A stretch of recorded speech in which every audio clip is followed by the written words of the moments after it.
In Delivering Happiness, A Path to Profits, Passion, and Purpose, Zappos CEO Tony Hsieh challenges businesses and organizations to redefine themselves as opportunities to contribute to happiness. By changing the way we do things and applying emerging research in the happiness field, he says, we can create happier workplace cultures, employees, and customers. The book includes a deep look at how Zappos created a much-loved brand, but the lessons have widespread application. The three main concepts: make your customers happier through better customer service, make your employees happier by focusing more on company culture, make yourself happier by learning about the science of happiness. Culture and a positive attitude are touchstones throughout. Brand through customer service. Repeat customers and word of mouth drive growth. Money at Zappos is spent on enhancing the customer experience, creating brand champions or ambassadors. Hsieh suggests, make customer service a priority for the whole company, not relegate it to a single department. Make wow a verb that is part of your company's everyday vocabulary. Find and hire people who are already passionate about customer service. The power of a positive phone interaction is underestimated, Hsieh says. Zappos creates wow experiences with employees trained to give customers their undivided attention for 5 to 10 minutes on the phone, surprise upgrades, free two-way shipping, and a generous return policy. What could your company do? Culture is number one. In Delivering Happiness, Hsieh says that culture is Zappos' number one priority, even more than customer service because, in his words, if we got our culture right, then building our brand to be about the very best customer service would happen naturally on its own. An engaging culture has committable core values, attributes that can be seen and felt. Many corporations, Hsieh says, have core values with lofty but fuzzy ideals that sound like a marketing department press release on a bad day. Zappos wanted a list of committable core values that the company was willing to hire or fire on. The list may seem unorthodox, but it works for Zappos.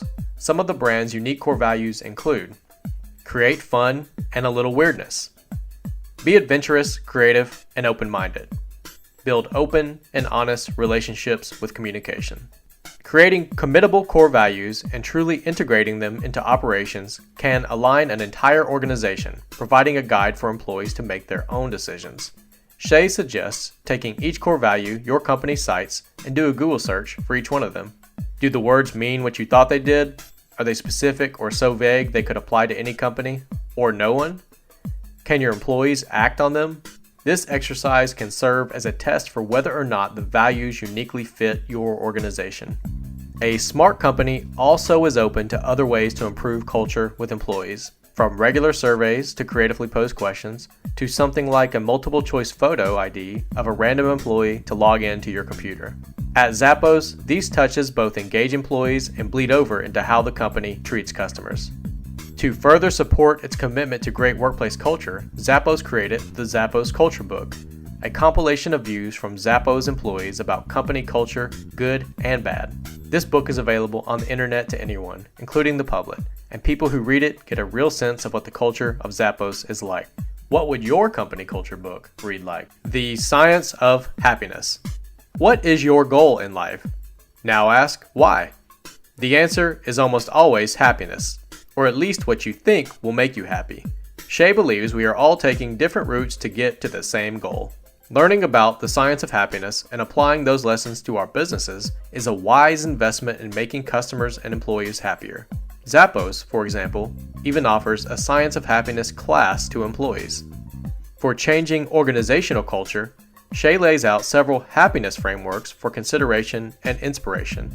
We will look in detail at one, Happiness Framework Number 1. Hsieh claims that happiness boils down to 4 things and shares examples of how Zappos delivers them.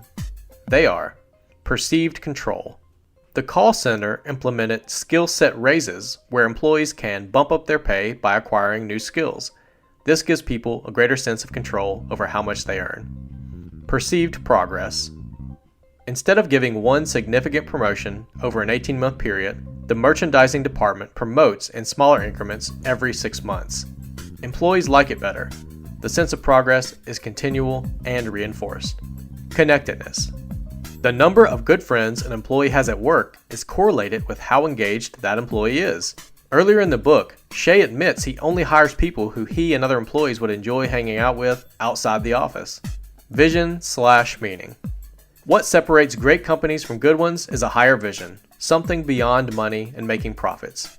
This is paramount because employees want to be part of something with meaning.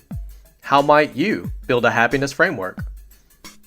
This has been our look at some of the ideas from Delivering Happiness by Tony Hsieh. This book challenges you to create your own path for your organization and buck conventional wisdom.